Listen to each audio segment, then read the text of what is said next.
Au lendemain de leur victoire de 5-2 face aux Lions de York, les Patriotes recevaient samedi après-midi la visite des Badgers de Brock au Colisée Trois-Rivières. Ce sont les Patriotes qui ont obtenu les meilleures chances de marquer au premier 20, alors que Martin Lefebvre a touché le poteau, tandis que Vincent Marcoux n'a pu déjouer le gardien des Badgers, Clint Windsor, si bien qu'on a dû retraiter au vestiaire avec une égalité de 0-0. Dès le début de la deuxième période, Marcoux n'a pu compléter la belle pièce de jeu orchestrée par Guillaume Asselin avant de voir son coéquipier Olivier Cahouette être frustré par Windsor. Malgré 18 chances de marquer au deuxième engagement, les Patriotes n'auront pas réussi à acheter un but en raison de leur manque d'opportunisme, mais également du brio du gardien des Badgers. Après 40 minutes de jeu, la marque était toujours de 0-0. À la 8e minute de la troisième période, Guillaume Asselin a effectué de l'excellent travail en échec avant pour voler la rondelle à Evan Morden avant de remettre à Olivier Cahouette qui enfilait du même coup son troisième de la saison.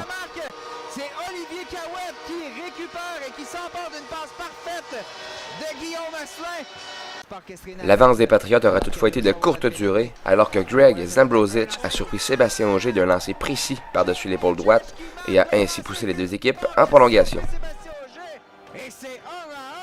Après une chance sans or ratée par Brody Silk en temps supplémentaire, c'est Guillaume Asselin qui a clos le débat.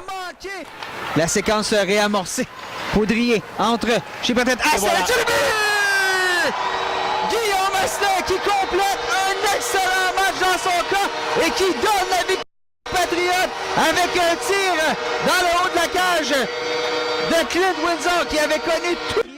Au terme de cette victoire de 2-1, voici les commentaires de l'entraîneur-chef Marc-Étienne Hubert et du héros du match Guillaume Asselin au sujet de la rencontre, mais également de celle de mercredi face à McGill.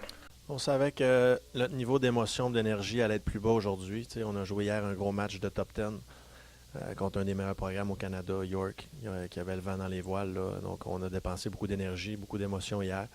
Puis on n'a pas nécessairement joué notre meilleur match de l'année. On a joué une très bonne deuxième période. Par contre, on a laissé l'adversaire avoir beaucoup trop de chances de marquer. Sans la rondelle, même avec la rondelle, là, on a été très ordinaire ce soir, à l'exception en fait, de la deuxième période, où on a été vraiment dominant avec 18 chances de marquer contre 3 en deuxième. Puis on n'a pas réussi à trouver le fond du filet, à être opportuniste. Mais comme tu dis, c'est un match de première place, de classement général, donc je m'attends à un maximum d'intensité de mon équipe, puis un maximum d'exécution, puis un maximum de concentration. Puis c'est dans les moments comme ça qu'on reconnaît les grands athlètes, puis les bonnes équipes, qui sont capables de jouer au maximum de leur capacité dans des games importantes comme on va avoir mercredi. C'est sûr, je suis super content d'avoir scoré le but gagnant, mais je pense que tout au long du match, on a eu des chances, beaucoup de chances. Puis on n'a pas capitalisé. Je pense que ça aurait pu finir par un plus gros score que ça. Mais on sort de là avec la victoire, fait que c'est ça le plus important là, pour nous.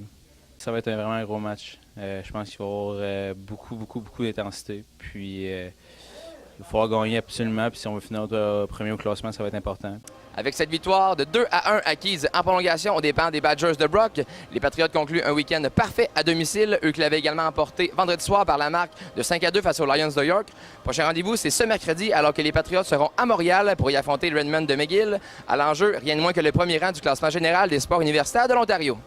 Étienne Dubois, Patriote.tv, à Trois-Rivières.